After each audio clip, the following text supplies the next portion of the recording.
আপনার মনে কি কখনো এমন প্রশ্ন এসেছে, দুনিয়ার সবকিছুই যদি আল্লাহ তাআলার হুকুমেই হয়, এমনকি গাছের একটি পাতাও যদি নড়ে সেটিও আল্লাহ তাআলার হুকুমে, তাহলে আমাদের পাপের জন্য কেন বিচার করা হবে? মানুষ যদি আল্লাহ তাআলার ইচ্ছার বাইরে কোনো কিছু করতেই না পারে, তাহলে সত্যি দায়টা কি মানুষের নাকি ভাগ্যের?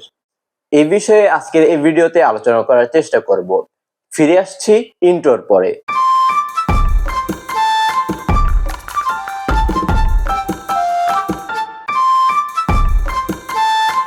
প্রথমে আমাদেরকে বুঝতে হবে আল্লাহর ইচ্ছা বা তাকদীর এই জিনিসটা কি। ইসলামী আকীদা অনুযায়ী আল্লাহ দুইটি জিনিস দিয়েছেন। এক, ইরাদা তাকিয়ুনি। দুই, ইরাদা তাশরিঈ।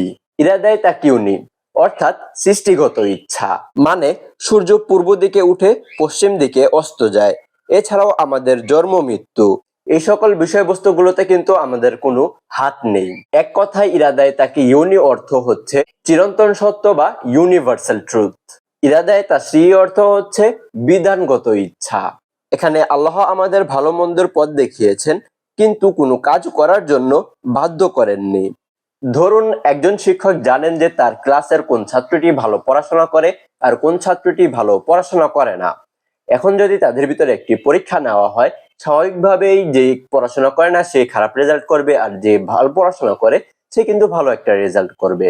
তার মানে এই নয় যে শিক্ষক জানেন যে খারাপ পড়াশোনা যে করে সে খারাপ রেজাল্ট করবে, এই জন্যই যে পড়াশোনা করে না সে খারাপ রেজাল্ট করেছে। যে ভালো পড়াশোনা করবে সে ভালো রেজাল্ট করবে, আর যে করবে না সে খারাপ রেজাল্ট করবে।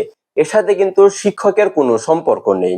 ঠিক তেমনি ভাবে কিন্তু মহান আল্লাহ তাআলা জানেন আমরা কি কি করতে পারি বা আমরা কি করব। এই জন্যই কিন্তু তিনি তাকদীরে এই সবকিছু লিখে রেখেছেন। আল্লাহর হুকুম ছাড়া কিছুই হয় না, এর অর্থ হলো আমরা যখন কোনো কাজ করার সিদ্ধান্ত নেই, সেই কাজটি করার জন্য প্রয়োজনীয় শক্তি ও সামর্থ্য আল্লাহ আমাদের দেন।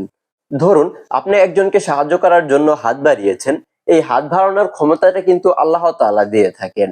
আবার ধরুন আপনি কাউকে আঘাত করার জন্য হাত বাড়িয়েছেন, তখনও কিন্তু ক্ষমতা আল্লাহ তাআলাই দেন। এখন সিচুয়েশনটা আপনার উপর ডিপেন্ড করে আপনি কাকে সাহায্য করবেন আর কাকে আঘাত করবেন। পরিশেষে বলা যায় আল্লাহ আমাদের তাকদীরে যা লিখে রেখেছেন তা আমাদের কর্মেরই একটি অগ্রিম জ্ঞান মাত্র। তিনি আমাদেরকে বাধ্য করেননি, বরং সুযোগ দিয়েছেন।